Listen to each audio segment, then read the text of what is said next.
आंखों में नींद बहुत है पर सोना नहीं है। यही वक्त है मेरे दोस्त कुछ कर गुजरने का, ऐसे खोना नहीं है।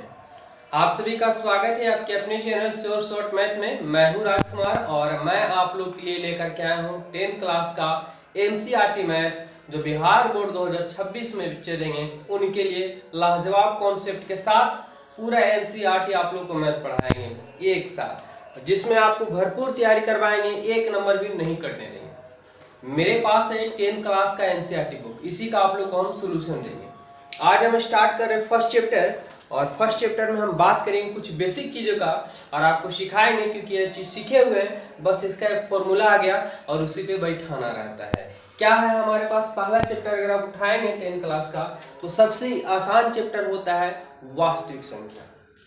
क्या है? वास्तविक संख्या, जिसको इंग्लिश में बोलते हैं रियल नंबर। अब सबसे पहले विद्यार्थी यही नहीं समझ पाता कि आखिर रियल नंबर है क्या, रियल नंबर कहते किसको है।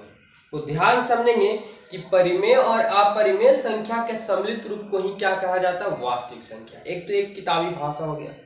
दूसरी भाषा में अगर हम बात कर लें आप लोग की भाषा में समझने के लिए कि वास्तविक यानी रियल नंबर क्या होता है, तो वैसा संख्या जो समय के साथ नहीं बदलता हो, जो निश्चित रहता हो, वही क्या कहलाता है? Real number. जैसे अब इसको हम यहाँ पे लिखे 7, तो ये हमेशा क्या रहेगा? 7 ही रहेगा। ठीक है। जैसे अगर ये हम 2, तो ये ऐसा नहीं कि यहाँ पे 2 पढ़ रहे हैं तो कल स्कूल में अगर हम जाएंगे तो वहाँ 3 पढ़ना शुरू कर देंगे, 5 पढ़ना शुरू कर देंगे। जब भी रहेगा तो ये 2 ही रहेगा। तो वैसी संख्या जो अपने आप में कभी नहीं बदलती हो तो वही वास्तविक संख्या कहलाता है। ये था आपकी भाषा में समझने के लिए। समझ में आ गया कि वैसी संख्या जो नहीं बदलती है, जो फिक्स है वो फिक्स हो गया है। ठीक है। और किताबी भाषा का क्या आंसर है कि परिमेय संख्या और अपरिमेय संख्या के सम्मिलित रूप को ही क्या कहा जाता है? वास्तविक संख्या।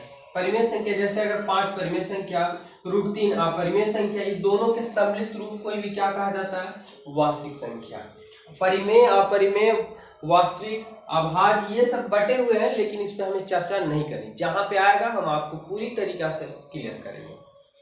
थोड़ा सा अगर हम वीडियो में बने रहेंगे, अगर आप लोग बिहार बोर्ड 2026 के लिए तैयार हो रहे हैं तो हमारे चैनल के साथ जुड़ जाइए। आप बहुत जगह पढ़ते होंगे, बहुत अच्छी बात है, लेकिन मेरे साथ भी 10 दिन पढ़ करके देखिए, बहुत ही अच्छे ढंग से आपको क्लियर होंगे कॉन्सेप्ट। ठीक है। कई वर्षों का अनुभव है, मेरा पहले चैनल कोई और था और हम इस नए चैनल पर मेहनत कर रहे हैं आप लोग के लिए। बिहार बोर्ड में इस साल अच्छा खासा रिजल्ट आया है, 450 के आसपास तक विद्यार्थी पहुंचाए हैं। तो अगली बार जो है और भी बेहतर ढंग से चलेंगे तो मजा आने वाला है। बस वीडियो में आप लोग बने रहें, बहुत चीज कॉन्सेप्ट देंगे, याद रखेंगे। क्या वास्तविक संख्या हम लोग जान गए कि परिमेय संख्या और अपरिमेय संख्या के अगर सम्मिलित रूप है वही हमारा वास्तविक संख्या कहलाता है। उसमें आता है परिमेय संख्या। तो परिमेय संख्या आप किताबी भाषा में जानेंगे तो जानते होंगे कि वैसी संख्या जो p/q के रूप में लिखाता है वो परिमेय संख्या कहलाता है। जैसे p/q के रूप में अगर ये परिमेय संख्या, जैसे 7/5, 4/3, क्या कौन संख्या? ये तो परिमेय संख्या। जैसे 5 है तो ये भी परिमेय, क्यों? क्योंकि नीचे किसी भी संख्या के नीचे एक छुपा रहता है, तो ये भी परिमेय संख्या। ये सभी के सभी क्या है? परिमेय संख्या। अच्छा, आप ये देखें कि √25 है, ये भी परिमेय संख्या हो जाती है। कब? क्योंकि 25 का वर्गमूल हो जाता है 5 और 5 के नीचे लिख देंगे 1, तो एक परिमेय बन जाता है। अब परिमेय वैसी संख्या होती है जो रूट में हो। क्या हो? रूट में हो, उसका पूरी वर्गमूल नहीं निकलता। जैसे √7 है तो √7 का वर्गमूल नहीं निकलेगा, ये √7 के अंदर ही रहेगा, इसका मान पूरी तरीका से नहीं आता, इसलिए अपरिमेय संख्या आ जाता है। लेकिन हमें यहाँ पढ़ना क्या? वास्तविक संख्या। तो चलिए हम इस चैप्टर पे ही चर्चा करेंगे, ज्यादा एनोनी की बातें पे नहीं जाएंगे। क्या है आप लोग के लिए एक शायरी लिखी है, ध्यान समझेंगे और उसके बाद हम चैप्टर की शुरुआत करते हैं। तुम्हें भी सब कुछ मिलेगा, तुम्हें भी सब कुछ मिलेगा जब तुम किस्मत से ज्यादा अपनी मेहनत पर भरोसा रखोगे। याद रखना, ये 4 शब्दों का एक मेल है जो आपका पूरा जीवन बदल देता है, वो है और वो सिर्फ मेहनत है। क्योंकि जितने भी आज आगे बढ़े हैं वो कहीं ना कहीं सबसे ज्यादा समय का उपयोग किए हैं और समय पे क्या किए हैं? वो मेहनत की है। और जब मेहनत समय पे करेंगे तो आपको किस्मत ऑटोमेटिक साथ देता है। ठीक है। तो आपका ये बात याद रखना है कि अपना जीवन बदल सकते हैं और वो किससे? मेहनत के बलबूते पे। तो चलिए इसी के साथ हम चैप्टर पे स्टार्ट करते हैं और सवाल को सोल्व करेंगे और इसकी प्रक्रिया क्या है वो सभी के सभी बातें करेंगे हम लोग। देखिए, युग्मिक विभाजन एल्गोरिथम ठीक है, आपके पास किताब अगर खरीदोगे तो किताब में आप देखेंगे फिगर जो है आपको नजर आ रहा होगा। और इन्होंने जो है एल्गोरिदम है ना, मोहम्मद अब्द मूसा अल ख्वारिज़मी जो 9वीं शताब्दी में इन्होंने एक नियम दिए, ये बताया कि एक संख्याओं का चयन होता है, जो जटिल संख्याएं होते हैं उन्हें एक ज्ञात करने के लिए एक सूत्र दिया, जिसे ही क्या कहा जाता है, युग्लिक विभाजन एल्गोरिदम कहा जाता है। हम लोग जानते हैं, ये आप लोग पढ़ चुके हैं, क्या पढ़ चुके हैं, महत्तम समावर्तक पढ़ चुके हैं, जिसमें आपको क्या बोला जाता है, ध्यान समझेंगे जो जो बातें हम बता रहे हैं। भाज्य बराबर पढ़े होंगे भाजक गुणे भागफल और प्लस शेषफल। इसी को शॉर्ट में करके एक सूत्र दे दिए और उन्हीं का नाम पड़ गया एल्गोरिथम। ठीक है, भाग एल्गोरिथम से आप लोग, जैसे भाज को क्या बोला जाएगा, ए, भाजक को बी, इधर गुणे क्यू, ठीक है, और प्लस आर। तो हमारे पास फॉर्मूला बन गया ए बराबर बी क्यू प्लस आर। क्या बन गया हमारे पास, यहाँ पे गुना भी ना दे सकते हैं, कोई दिक्कत नहीं है। ए बराबर B Q plus R, B Q plus R. लेकिन एक शर्त है, क्या शर्त है, ध्यान समझना होगा ये शर्त को, कि जीरो से बड़ा होना चाहिए आर और जीरो के बराबर होना चाहिए। जीरो से बड़ा होना चाहिए आर और जीरो के बराबर होना चाहिए। कहने का मतलब या तो जीरो से बड़ा हो या तो जीरो के बराबर। अगर जीरो के बराबर आता है तो ही हमारा आंसर आता है, और आर से भी बड़ा होता है बी होता है। ठीक है, ये शर्त कुछ है नहीं, लेकिन बहुत ही इंपॉर्टेंट है कि जब r का बराबर 0 आता है तभी हमारा महत्तम समवर्तक निकल पाता है, नहीं तो एक श्रृंखला के रूप में टूटते जाता है। अब ये श्रृंखला क्या होता है, चलिए ना एक एक वर्ड समझाते हैं। जैसे अगर हम बात करें कि 3/13 ले लेते हैं, इसका महत्तम समवर्तक निकालना है, तो 3 से लगाएंगे, 3 चौका 12 हो जाएगा, क्या बचेगा, 1 बचेगा। अब यहाँ पे 3 है हमारे पास, शेष 1 बच गया। अब ये तो कभी कटेगा नहीं, क्योंकि यहाँ पे r का मान हमारे पास 0, यानी शेषफल जो आना होगा हमारे पास वो 0 आना। क्या 0 आया, नहीं आया है, तो ये तो संभव ही नहीं है, ये क्लियर होगा ही नहीं। अब इसको क्या करेंगे, इसको हम लोग मोड़ेंगे, और मोड़ेंगे 3 को क्या इधर उतारेंगे, 1 से भाग लगाएंगे तो 3 बार में 3 गुने 1 गुने 3 3, और 3 में से 3 जाएगा तो ये 0 हो जाएगा। अब हमारे पास जो ये 0 आ गया तो हमारे पास यही महत्तम समवर्तक बना, यानी इसका फाइनल आंसर हुआ। तो जब तक तोड़ेंगे नहीं तब तक छोड़ेंगे नहीं, जब तक शेषफल 0 लाएंगे नहीं तब तक छोड़ेंगे नहीं। बस यही को है महत्तम समवर्तक जो है एल्गोरिदम विधि से निकलता है। अब हम बात करते हैं, उम्मीद करें कि सभी चीजें आपको बारीकी से समझ में आ रही होगी और आएगा, पूरा का पूरा आएगा, बस वीडियो में बने रहिएगा। पहला क्लास है इसलिए हम थोड़ा सा आप लोग को हल्का हिंट्स कर रहे हैं, बाकी क्वेश्चन पे आएंगे और सीधा सोल्व करेंगे, उसके बाद सोल्व करते हैं क्वेश्चन को। एक समझ में आएगा, पूरा का पूरा आपका कंप्लीट हो जाएगा। कैसे, चलिए, जैसे अगर आपको मान लिया जाए कि दिया है 420 और 130 का मसा महत्तम समवर्तक निकालना है, HCF, किसके माध्यम से, तो युग्लिक विभाजन प्रमेय का प्रयोग करके। यह सवाल आपके पास है, तो इसको सबसे पहले बनाने के पहले हम जानते हैं कि युग्लिक विभाजन प्रमेय बोला है, यानी शॉर्ट आपको माइंड में ये आएगा कि ए बराबर बी क्यू प्लस आर का फॉर्मूला का सहारा लेना पड़ेगा। अब हमें पता नहीं है कि ए किसका मान लेंगे, बी कौन सा लेंगे, क्यू क्या होगा, आर बराबर 0 कब आएगा, तो चलिए वीडियो में बने रहेगा। देखिए यहाँ पे सबसे पहले क्या करना होगा कि जितना जो दिया हुआ दो संख्या वो दोनों को एक जगह लिखेंगे। अब इसमें करना क्या है कि बड़ा कौन है बाबा, बड़ा कौन है इसमें, तो देख रहे कि 130 नहीं, 420 जो है इससे बड़ा है, तो बड़ा तो एरो का चिन्ह इधर देंगे, यानी 420 बड़ा हो गया और 130 क्या हो गया, छोटा हो गया। जिधर मुंह खुला रहता है उधर बड़ा होता है, जिधर मुंह बंद रहता है उधर छोटा होता है। देखिए जैसे हाथ रखेंगे घींच देंगे, तो इधर छोटा है, इधर मुंह फैला है, तो इधर क्या हो गया, बड़ा हो गया, और इधर क्या हो गया, छोटा हो गया। ठीक है, ये तो सबको पता होगा। इसी को ग्रेटर देन और लेस देन बोला जाता है। आगे चलिए, अब यहां से है, ध्यान समझेंगे कि ए का मान हमेशा बड़ा होगा और बी का मान हमेशा छोटा होगा। आखिर क्यों, क्योंकि जब भी भाग देंगे तो भाजक से भाग देंगे भाज में, तो जब छोटा संख्या से भाग दिया जाता है बड़ा में, तो छोटा हमेशा क्या मानेंगे, तो बी, और बड़ा को हम क्या मानेंगे, ए मानेंगे। यहाँ पे हम लिख सकते हैं कि माना कि ए बराबर हमारे पास 420 और बी बराबर हम ले लेंगे 130, इसीलिए हम लिख सकते हैं क्या, क्योंकि हमको एल्गोरिदम का प्रयोग करना है, तो भाग एल्गोरिदम से, एल्गोरिदम से। इसको पूरा का आप लिख सकते हैं कि युगलिक विभाजन एल्गोरिदम से लिख सकते हैं, या शॉर्ट में हम क्या लिख देंगे, भाग एल्गोरिदम से। जैसे ग्रेगर जॉन मेंडल पूरा नाम होता है, हम शॉर्ट में क्या बोल देते हैं, मेंडल महोदय। उसी प्रकार से शॉर्ट में हम क्या लिख सकते हैं, भाग एल्गोरिदम से। भाग एल्गोरिदम से बोलेंगे तो सबसे पहले आपको फॉर्मूला नजर आएगा, a बराबर बी क्यू प्लस आर। अभी a बराबर बी क्यू प्लस आर, तो a का मान हम तो बैठा देंगे 420, b का मान हम बैठा देंगे 130, लेकिन यहाँ पे q जो है गुना में तो हम सटा के लिख सकते हैं, तो गुना का चिन्ह दे सकते हैं, बात वही होती है। अब q का मान क्या आएगा, r का मान 0 जब तक नहीं आएगा तब तक हमको एक श्रृंखला के रूप में तोड़ते रहना है। तो सबसे पहले इसको बनाने के लिए हमको क्या करना पड़ेगा, रफ का सहारा लेना पड़ेगा। यानी रफ कॉपी में आप पीछे कहीं पे भी रफ करेंगे तो 130 जब भी भाग देंगे तो इससे ही भाग देंगे, छोटी संख्या से, ठीक है, यानी भाजक से 130 में भाग देंगे, 130 से भाग देंगे 420 में, 420 में। अब देखेंगे कि अगर हम बात कर ले तो कितना बार में लगेगा, 200 गुना 13 गुना 26 कम हो जाएगा, 13 39, यानी लगभग 39, 40 है यहाँ पे, तो 3 बार में लगेगा। 3 से लगाएंगे तो 3 गुने 0 करेंगे 0, और 3 गुने 3 करेंगे तो 9, और 3 गुने करेंगे तो 3, यानी 130 गुने 3 करेंगे तो 390 हो जाएगा। 0 में से 0 गया 0, और 12 में से 9 गया तो यहाँ पे 3 हो जाएगा, और ये कट गया हमारे पास।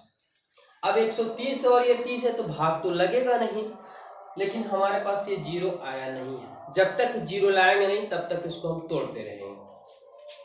क्यों मतलब भागफल, क्यों मतलब क्या होता है, भागफल, ठीक है।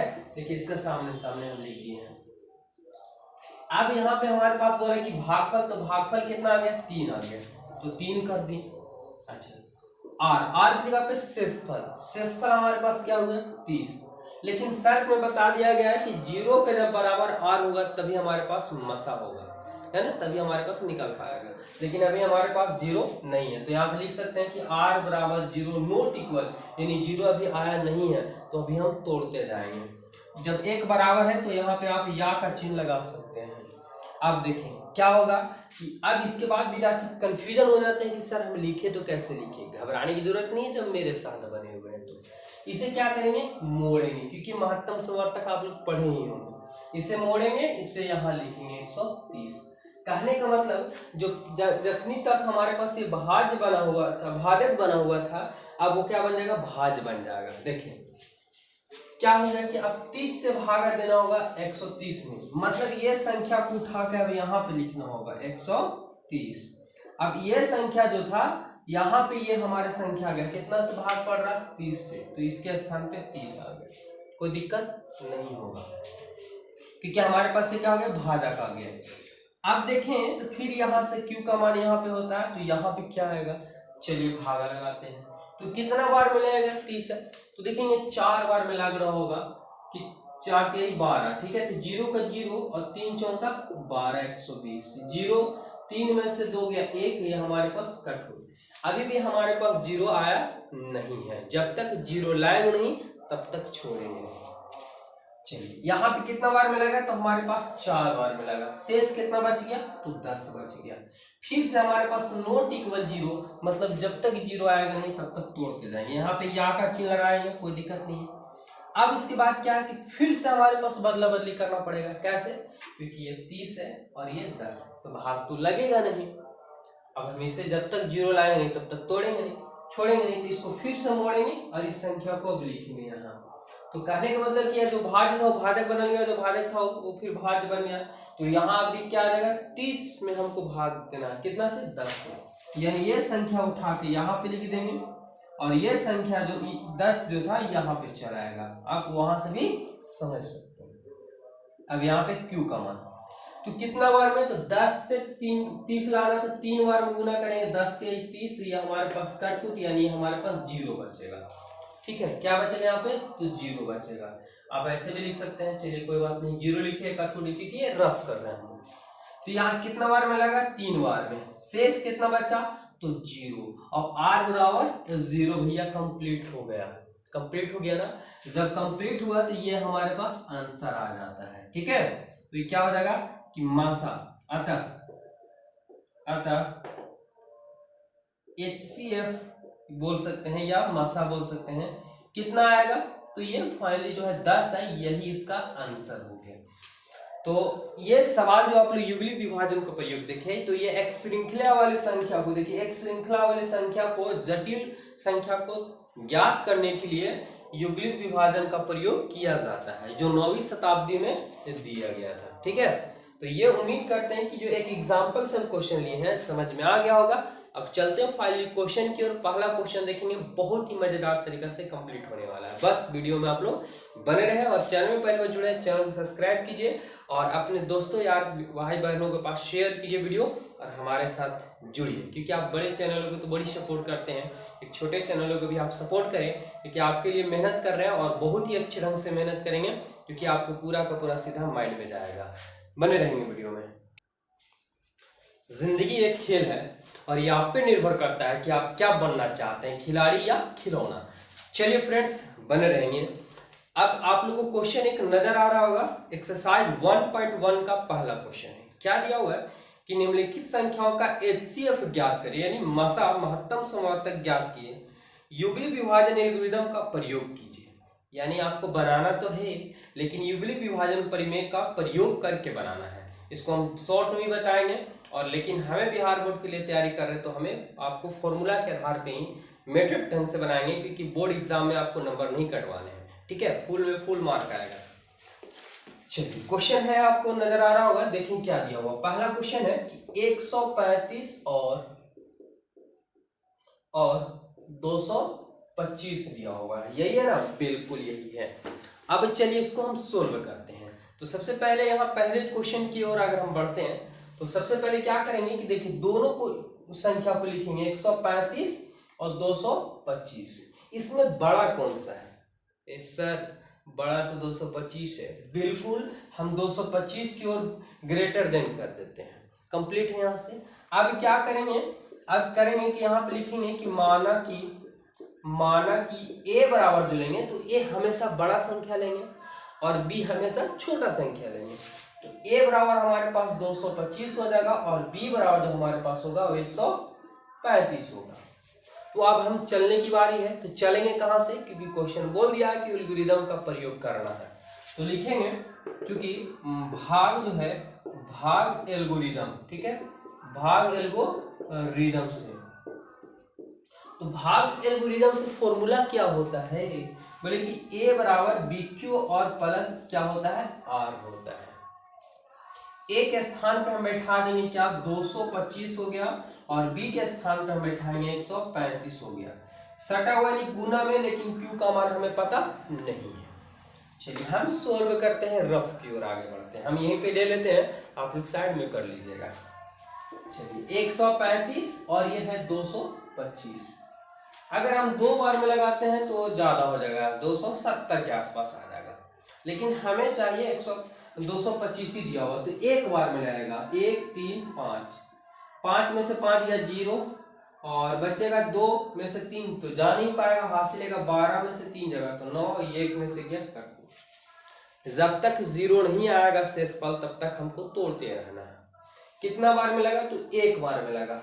तो ये क्या हमारे लिए बन गया, भागफल बन गया। ये हमारे पास क्या बन गया, तो देखिए ये बनता है a, ये बनता है b, और ये बनता है q, और ये बनता है r।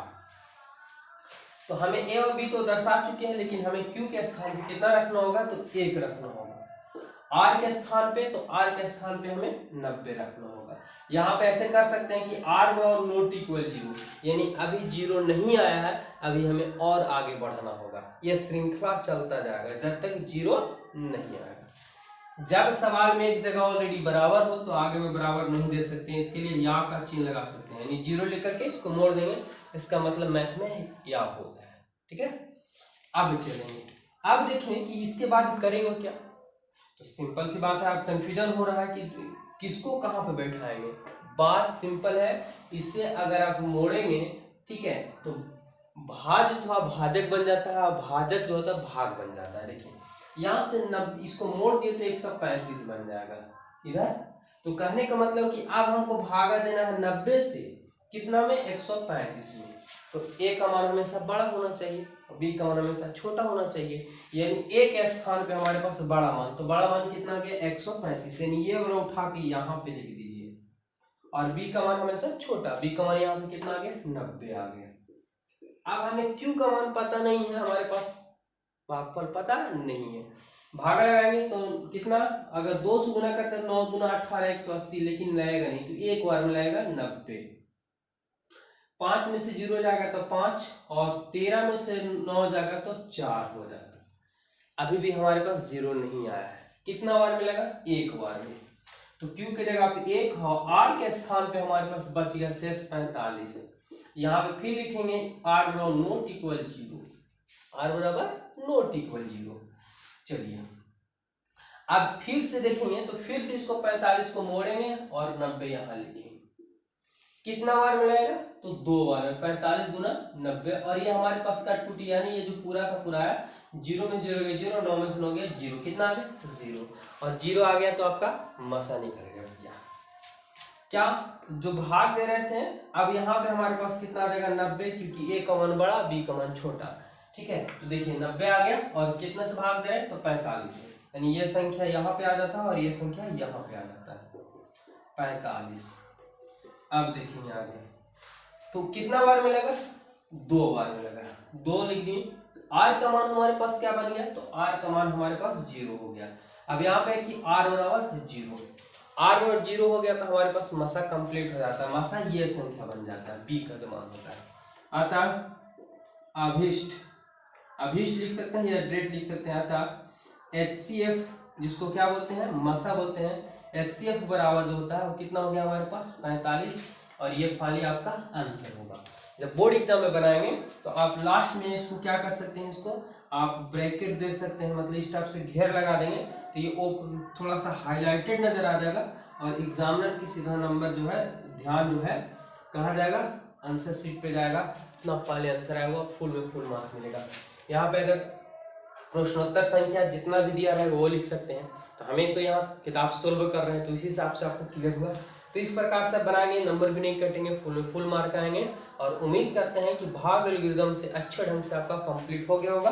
2 क्वेश्चन बचे हुए हैं जिसको हम कल क्लियर करेंगे, आप लोग इसको जरूर बना लीजिएगा, ठीक है। इस वीडियो में यहीं तक रहने देते हैं, आप लोग से एक गुजारिश है कि चैनल को जरूर सब्सक्राइब कीजिए और सपोर्ट कीजिए। धन्यवाद।